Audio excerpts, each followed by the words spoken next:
The phone call didn't start with shouting. That's the part no one expected. It started cold, controlled, almost surgical, and when the words finally landed, they cut deeper than anger ever could. Not 1 cent. But before we continue, please subscribe and turn on the notification bell for updates. Imagine hearing that.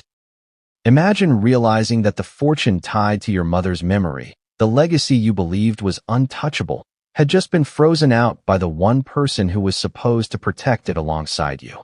Your brother. What would you feel first? Shock? Rage? Betrayal?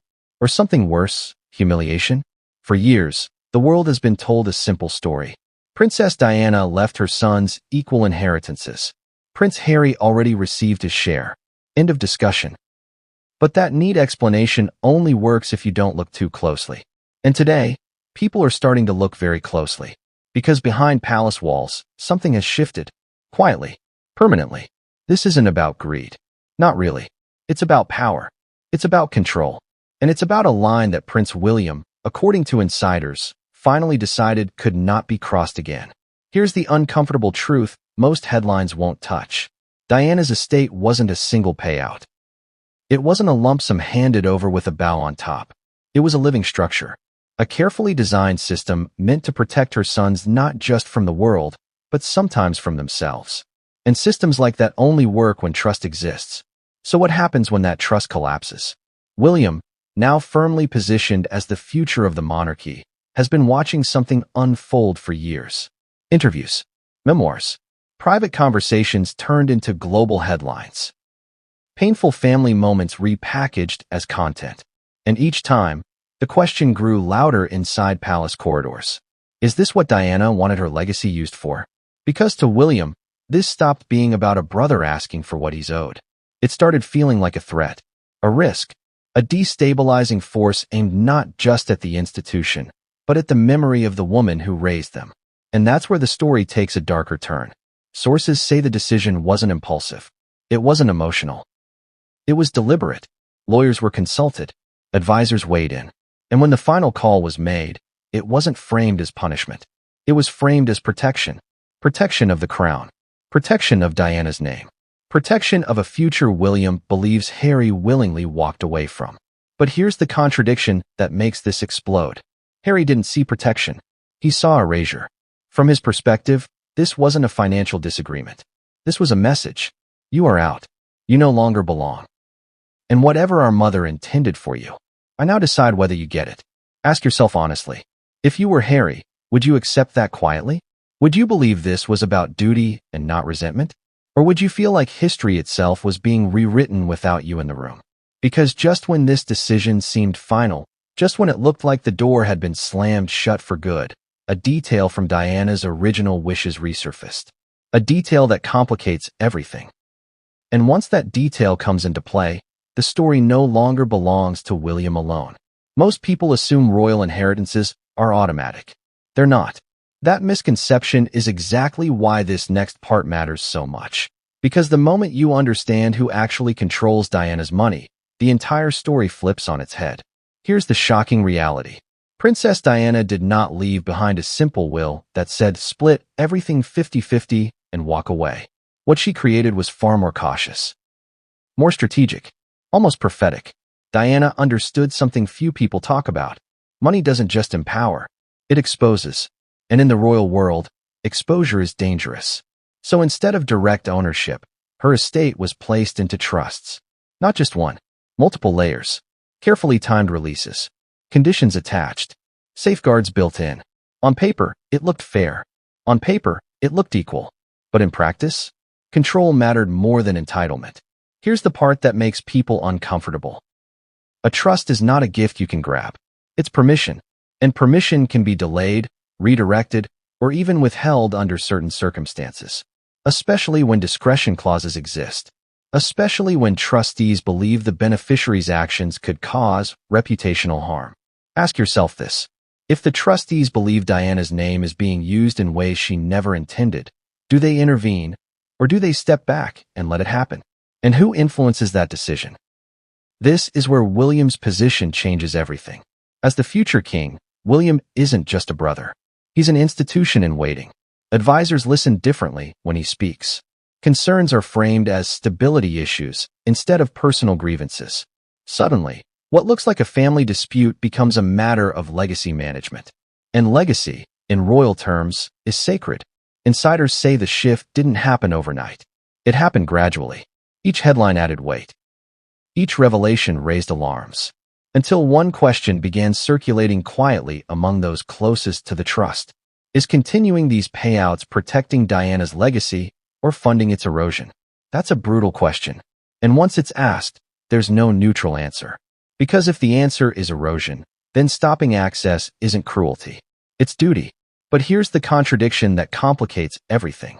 Harry was always told Diana's provisions were unconditional. That they were hers, not the monarchy's. That no matter what happened between the brothers, this one thing remained untouched. So which version is true? Was the trust designed to be untouchable, no matter the circumstances? Or was it designed precisely for moments like this? Moments when someone in power must decide whether love outweighs risk. This is where Harry's sense of betrayal deepens. Because from his perspective, the rules didn't change. The people enforcing them did. And when money tied to your mother's memory suddenly becomes conditional, it doesn't feel like administration. It feels like judgment. What makes this even more explosive is what comes next. Because buried in the original structure of Diana's estate is a clause so rarely discussed that even seasoned royal watchers overlook it. A clause that could either justify William's stance completely or blow it apart. And once Harry learns about it, everything shifts. Harry didn't explode when he found out. That's the part that surprises people. There was no immediate public statement, no dramatic leak, no furious late-night interview. Instead, there was silence. The kind of silence that happens when someone is replaying a promise in their head, over and over, trying to understand when it quietly stopped being true. Because from Harry's side, this wasn't a negotiation. It was a betrayal hiding behind paperwork. For most of his life, Harry had been told one thing consistently. Whatever happened inside the family, whatever arguments came and went, whatever roles they grew into, their mother's wishes were sacred, untouchable, above rank, above resentment. That belief mattered more than the money. It was security, emotional security, proof that no matter how far apart the brothers drifted, Diana had locked something in place that couldn't be altered by power or position. So when access suddenly became conditional, Harry didn't hear legal language. He heard something much simpler. You are no longer trusted. And that cut deeper than any headline ever could. Here's the contradiction people struggle to sit with. Harry walked away from royal duty, yes. He criticized the institution, yes. But in his mind, that didn't mean walking away from his mother. Those two things were never supposed to overlap. So when William's camp framed the decision as protection, Harry saw punishment. When advisors talked about reputational risk, Harry heard character judgment. And when discretion was exercised, Harry felt erased. Ask yourself this. If you were raised being told you were protected by something bigger than politics, and then discovered that protection could be switched off, how would you react? Would you see it as responsibility? Or would you see it as rejection? This is where Harry's sense of identity comes into play. He wasn't just the spare in the line of succession. He was the son who believed he carried Diana's emotional legacy. The one who openly talked about mental health. The one who challenged the system because he believed she would have wanted him to. And now that same system was being used to limit him. There's an irony here that's almost painful. The son who spoke the most about Diana is now being told her legacy must be protected from him. That contradiction fuels everything that follows. Because behind the scenes, Harry starts asking questions. Not emotional ones. Structural ones. Who exactly made this call? Was it unanimous? Was it permanent? And most importantly, was it truly final? That's when he learns about the clause. The one buried deep in the original trust framework. The one rarely mentioned. The one that doesn't belong to William, the monarchy, or even the trustees alone. A clause that ties future decisions to intent, not optics. And once Harry realizes what that clause implies, he stops reacting emotionally. He starts preparing. Because if that clause means what he thinks it means, then this story isn't over. It's only just entering its most dangerous phase. Everything changes when intent enters the conversation. Because intent doesn't care about titles. It doesn't bow to hierarchy. And it certainly doesn't bend easily to future kings. The clause Harry discovers isn't flashy. It isn't written in emotional language. It's cold, legal, almost forgettable at first glance. And yet, it carries a weight that could destabilize everything William believes he's protecting. Here's the uncomfortable part. Diana's estate wasn't just structured to distribute money. It was structured to preserve purpose. The trustees weren't instructed to simply guard assets. They were instructed to guard intent. What Diana meant, what she feared, what she wanted prevented. And that distinction matters more than anyone realized. Because intent is subjective. And once you open the door to interpretation, control becomes fragile. Harry's team begins quietly reviewing old correspondence, notes, early drafts, conversations that were never meant for public consumption. And what they start piecing together doesn't look like a woman who wanted silence at all costs. It looks like a woman who feared suppression more than exposure. Think about that for a second. Diana lived in a system that controlled narratives. She understood how truth could be buried under protocol, how pain could be polished into palatability. So when she planned for her sons, she didn't just plan financially. She planned philosophically. And if her intent was to protect them from being silenced, then the argument that Harry's voice is the very reason he should be restricted begins to wobble. This is where William's position becomes precarious. Because from his perspective, intent equals stability, preservation, restraint. Diana as a symbol of dignity and unity. From Harry's perspective, intent equals freedom, honesty, disruption when disruption is necessary. Same mother, same legacy, completely opposite conclusions. And now both sides believe they're honoring her. That's what makes this so volatile. Behind closed doors, advisors grow nervous. Not because a legal battle is imminent, but because of what one would reveal. If intent becomes the deciding factor, then private memories become evidence. Emotional interpretations become legal leverage. And once that happens, the story no longer belongs to the palace. It belongs to the public. Ask yourself this. What happens if Harry pushes forward and forces a review?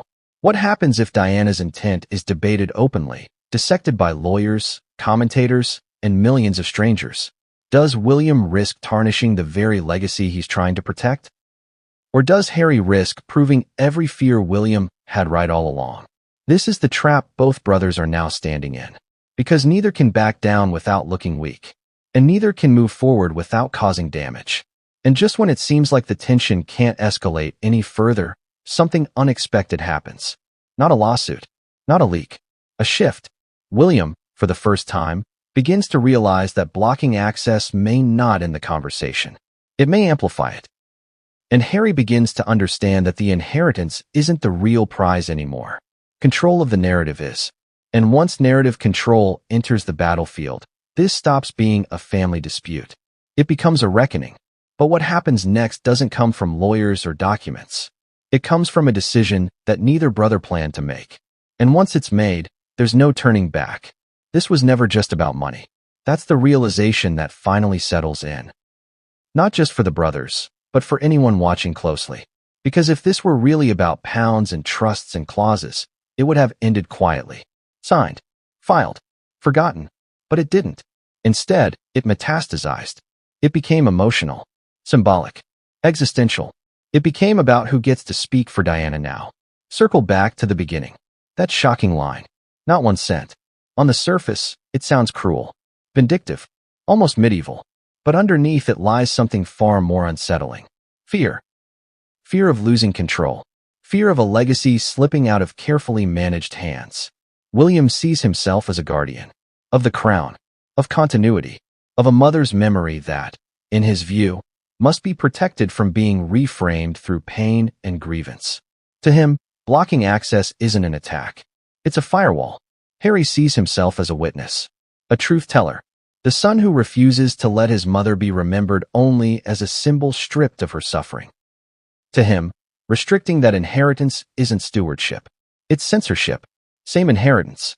Two realities. And here's the uncomfortable truth no one wants to say out loud. Diana's legacy cannot be frozen in time. The world has changed. The monarchy has changed. Her sons have changed. And the idea that her wishes could be interpreted without conflict was always a fantasy. She didn't leave behind a solution. She left behind a responsibility. And now that responsibility is tearing her sons apart. What makes this moment so dangerous is that both men believe they're right. There is no villain twirling a mustache here. Just two brothers shaped by the same trauma, responding to it in opposite ways. One chose duty and containment. The other chose distance and disclosure. And Diana exists at the center of that collision. So where does this leave us? Not with closure, not with resolution, but with a question that hasn't been answered yet. What happens if Harry decides that the only way to honor his mother's intent is to force the conversation into the open? Not through accusation, but through exposure, through process, through making the private debate public. And what happens if William decides that allowing that to happen would endanger everything he spent his life preparing to protect? Because once either of them makes that next move, the line won't just be crossed. It will be erased. And here's the final irony. The inheritance Diana created to safeguard her sons from the future may become the very thing that defines it. So now it's your turn. Do you believe William is protecting his mother's legacy or controlling it? Do you believe Harry is honoring her truth or weaponizing it? And if Diana were here today, would she choose silence for the sake of peace or truth, even if it shattered everything? Because the next decision hasn't been made yet. But when it is, the fallout won't stay private. And once that door opens, there will be no closing it again.